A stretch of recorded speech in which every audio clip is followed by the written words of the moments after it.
each Sunday we come and try to like open another chapter and begin to understand the birth of the Christ and understand who we are. And Jesus did come and to awaken us to love, to awaken us up to Christ's consciousness. And so we remember that each year when we can remember that Christmas is every day and allow that energy to continually wake us up and keep us on track. So awakening the heart. Is everyone here ready to awaken their heart? Sure. Yes. Sure. Okay, here's the next one. Are you ready to do the work? Yes. Okay. Just like the divine dip, the gentle brother.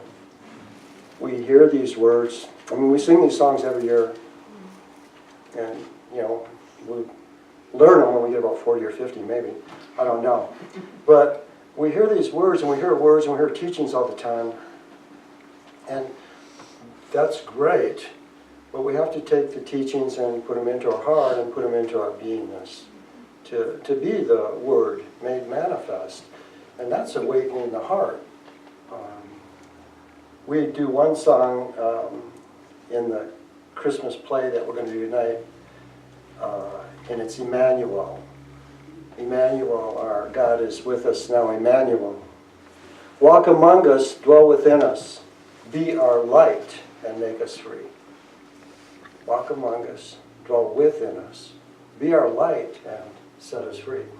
And the words are so great, and you know, at the time of Jesus' birth, there was this outpouring of the souls of man for someone to come to bring that light and to free them from levels that they aren't even aware that they were limited in. And so to begin to just understand those words, walk among us, to be born in the flesh and to walk among us. Jesus walked among us for 33 years. Jesus the Christ, Christ is love. Jesus the man, Jesus the Christ, the love of God made manifest. And that Christ light, that Christ love dwells within each heart. So it walks among us. The light and love dwells within us.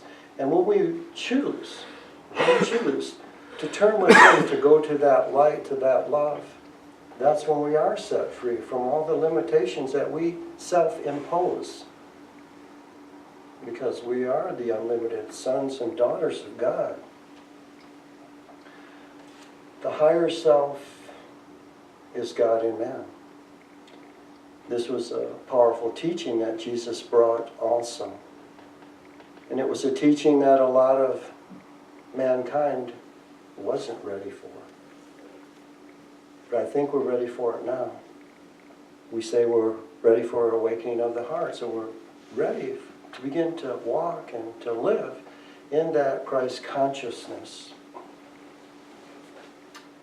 Jesus came to challenge the inertia of the multitudes and attract them to lofty heights. Jesus came to challenge the inertia of the multitudes. Inertia, the tendency of a body at rest to remain at rest, or of a body in motion to stay in motion in a straight line unless disturbed by an external force. Here's a simple one. A tendency to do nothing or remain the same. A tendency to do nothing or remain the same. The people at that time were experiencing inertia in their life experience, in their life expression, because they were looking to the outer, and they allowed the outer laws to control who they thought they were, i.e., who they lived as. They lived by law that was written by man, law that was written in the minds of man, not from the heart of God. So to begin to understand, that's a pretty good way of looking at Jesus' birth, isn't it? To challenge the inertia of the multitudes. Do you think any of us here have any inertia playing out in any aspects of our life today? Yes.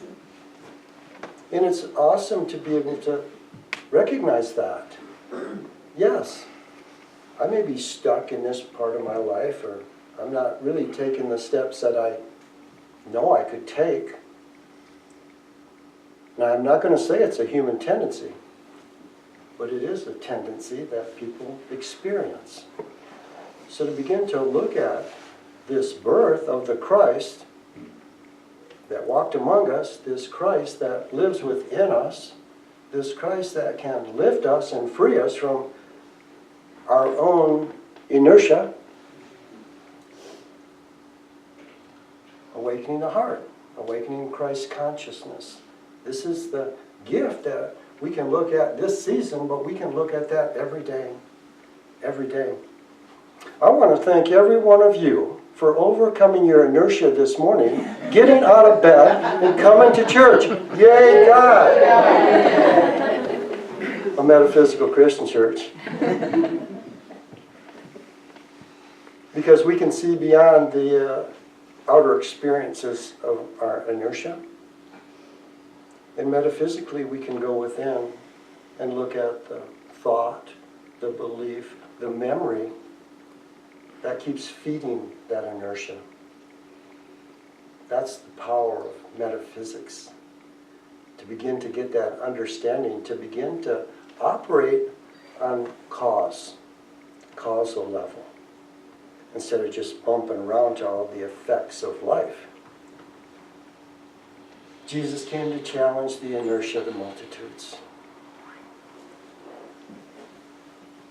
to attract them toward lofty heights, to attract. See, love attracts. Love attracts. Aren't y'all attracted to what you love? See, love, that's the law of love, the law of attraction. Love, we attract what we need. So that Christ, Jesus the Christ, the love of God, will allow us to begin to be attracted to that divine love and then draw to ourselves those experiences of divine love that life presents us. Life presents us daily with opportunities to experience divine love. But we have to look for it. We have to look for it. If we're not going to look for it, we're not going to be aware of it. So to begin to look for it, to begin to understand that. Jesus came to teach us to reconnect with divine light and divine love that's within each of our hearts. So he came to teach us how do you do that? How can I reconnect with that Christ love, with that Christ light? And the way that we begin to connect with it is to do the work. And we can sit around and go, y'all are the light. I'm the light. And sit around. But until we start taking the steps to allow that love to manifest, that light to manifest through who we are. Fuel isn't fuel until it's used. Take a can of gas and put it in your garage and don't use it for a couple of years, it ain't going to work. It's not fuel anymore. So to begin to take this energy, this love and light which is within us all, and to begin to use it daily. To begin to use it daily. He came to teach us to reconnect with the divine light and love, and then he showed us how to live. Showed us how to live. I want to read. We all know this one, but I'll just read it. This is Matthew, and we all know this one in our hearts. And this is Matthew 5:44 and 45. And this is how we can, how can we do this, Jesus? How can we, learn this love? And how can we live this love? How can we be this love? And this is what he said. But I say to you, love your enemies, bless the one who curses you, do good to anyone who hates you, and pray for those who carry you away by force and persecute you, so that you may become sons of your Father who is in heaven, who causes his sun to shine upon the good and the bad, and who pours down his rain upon the just and the unjust. For if you love only those who love you, what good's that? Now, to love all our enemies, those that speak bad against us, that carry us away and everything. A lot of those experiences will hold us in inertia. And it's till we activate that divine love and light within our hearts that will allow us to begin to rise, to be free from that situation, person, place, thing, and then to begin to live at a higher level of awareness. So these are like words, and we've all heard these words. We've heard them hundreds of times.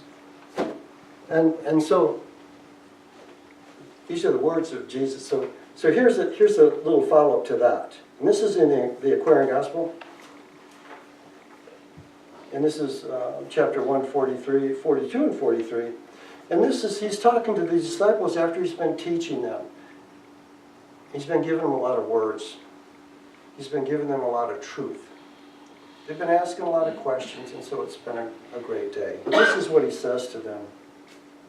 And then he said to all, "Some things men know by being told, while other things they know not till the gate of consciousness shall open up for them. I speak a mystery that now you cannot understand, but you shall someday understand."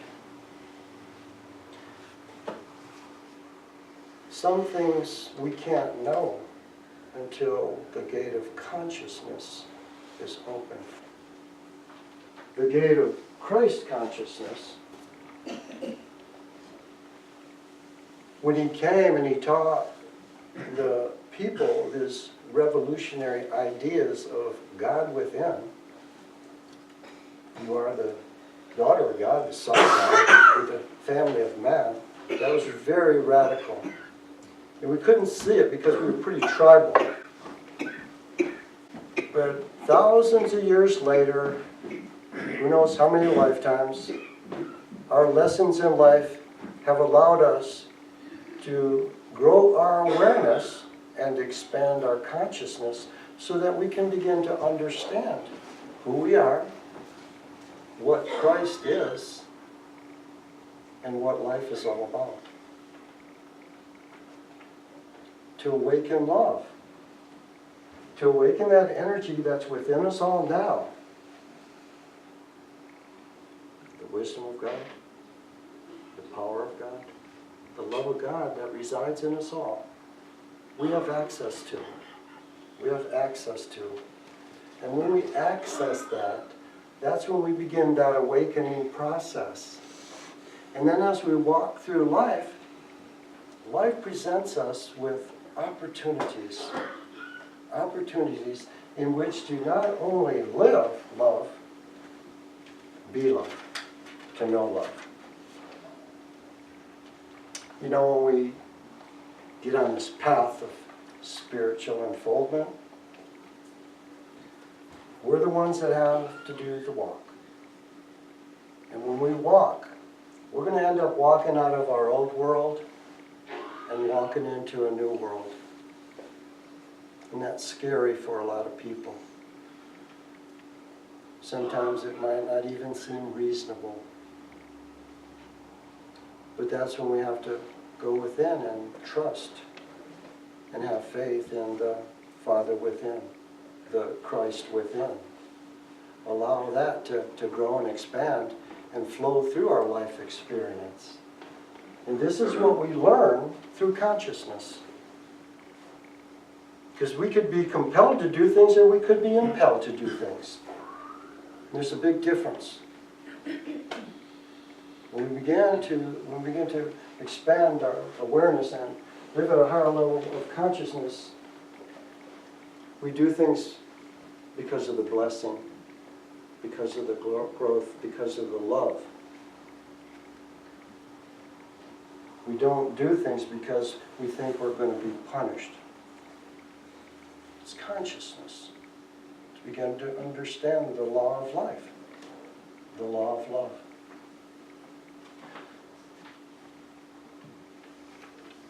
I wrote this poem. It's from Spirit. And writing is kind of a discipline for me to experience God in a otherworldly way. And I get insights and greater understandings for me. And this is a poem about love. Love can be elusive, especially in the realm of thought. It can be right around the corner, or something to be bought. Always looking out there, the journey never ends.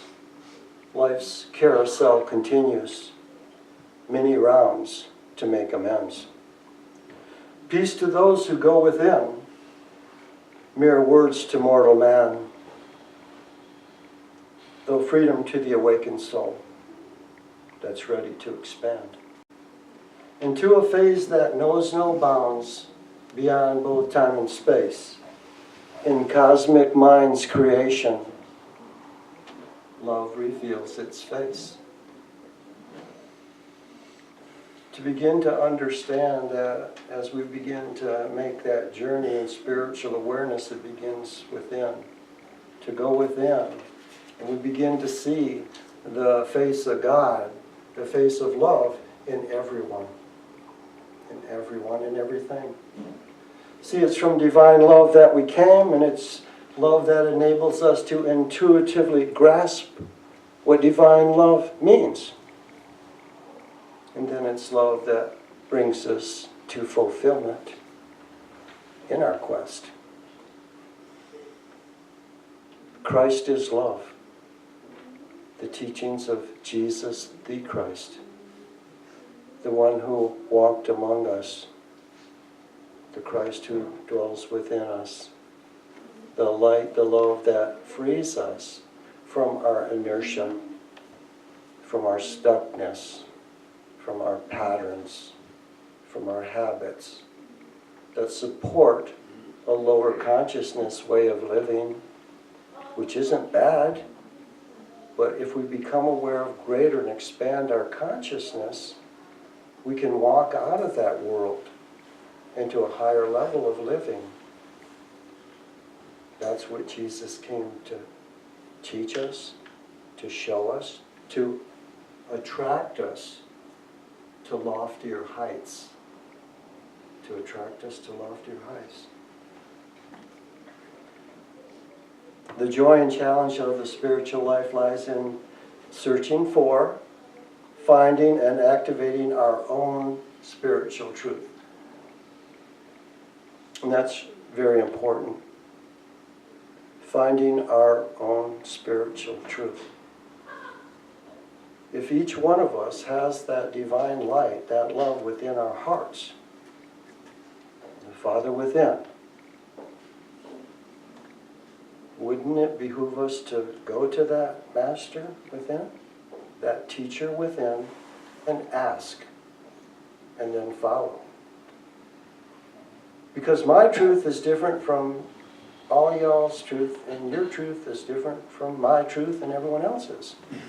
You see, we are unique, individual expressions of God on planet Earth at this moment in time. We all came for a different reason, a sole purpose. So to begin to understand what's mine to do, what's my life all about, to live that, then we become happy and joy-filled, and we give happiness and joy-filled love, essence, into the world, into our world. So once we begin to just look for love, look for light, look for God, we'll see it. So to begin to acknowledge that. The search begins. And then acknowledge it. And then activate it. Like I thanked you all for overcoming your inertia. Because you did that for yourself. You did that for your Holy Spirit. That's cool for me. And once we begin to understand that, and begin to live our life in alignment with our higher self, our higher guidance, life is really good. We will be impelled to loftier heights daily. Living love is how we come to know soul. See, we come here for a soul journey. Wouldn't it be good to know soul? To connect. That's what oneness is all about. We're all one. We are all one. One with the masters, sages, saints, the Christ. And we can memorize that and keep it in our head, and we can begin to let it move into our heart and put it into our experience as we walk through life. That's what spiritual enlightenment is, when we begin to see ourselves in the face of others. Because then we can connect with people. There's no disconnect. We are one. We are one. Life's our teacher. And once we understand that, life is our teacher, we can begin to enjoy life and not get hung up or caught up in the small things. This too shall pass. It's never our state of grace that separates us from God. Only our state of mind. You see, we're spirit, God's spirit. It's our state of mind that separates that. So, the simple teachings of Jesus to love one another, love everyone, allows us to connect with everyone. Allows us to connect with everyone because we are one. That's a beautiful gift of the birth of Jesus the Christ, to shake us up, the Prince of Peace shakes us up. I love it. We are spirit. So to become aware of who we are, acknowledge who we are, to explore it, allow for validation, and then just live. The gift of life, just live. It's a beautiful thing. Is everybody ready to awaken their heart? Let's go within.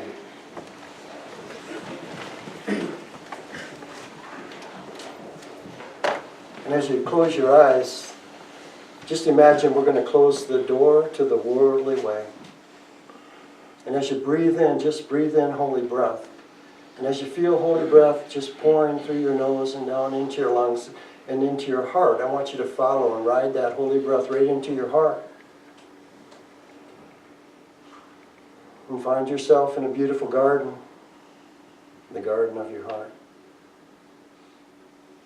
where the one who cares resides, that essence of pure love, divine love. And just look around your garden and just feel the love in this place, the beauty, the support.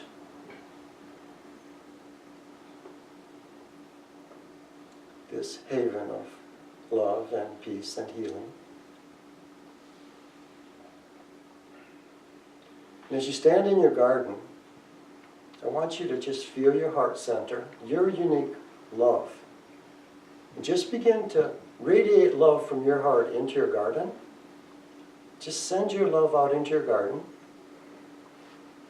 And as you send your love out into your garden, you're going to attract an angel of love. You're going to draw an angel of love to you. And when this angel comes, this being of light and love, and stands with you, I want you to just feel how loved you are and how precious you are to this being. And as you stand with this angel,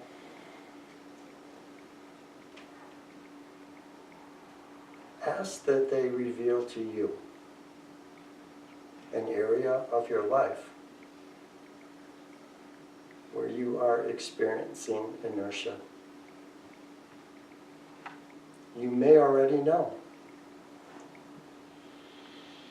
And then I want you to ask them for guidance,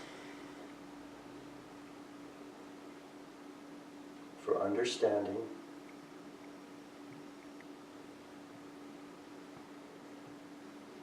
for peace, and for strength to take the steps that will free you from inertia.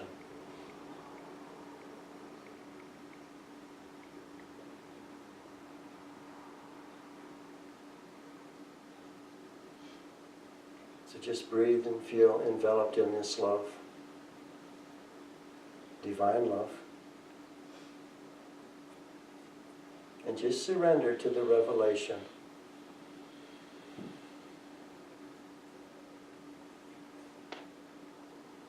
Acknowledge how loved you are and how supported you are.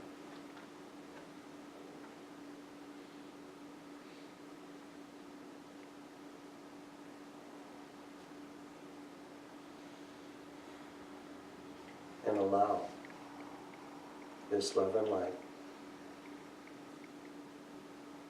to lift you, to free you from any limitation.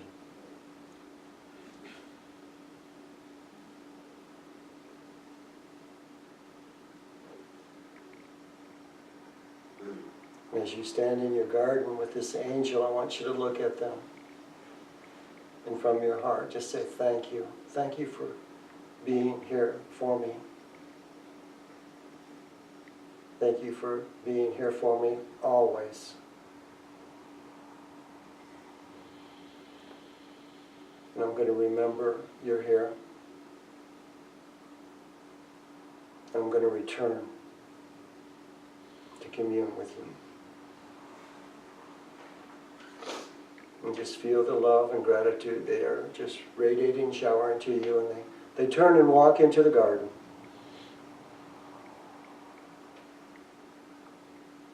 And just look around your garden one more time. And breathe in the essence of love. And know this is who you are.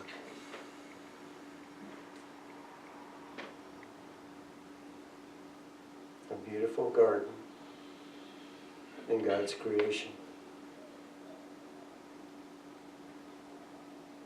So just breathe, and as you breathe, just take your awareness back to your physical body. Breathe and feel your body sitting in your chair, your feet on the floor. Just breathe and feel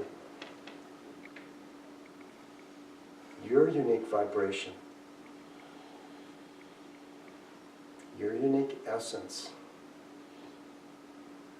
your unique consciousness. Be still and know I am with you always. So just gently wiggle your toes and fingers and gently open your eyes.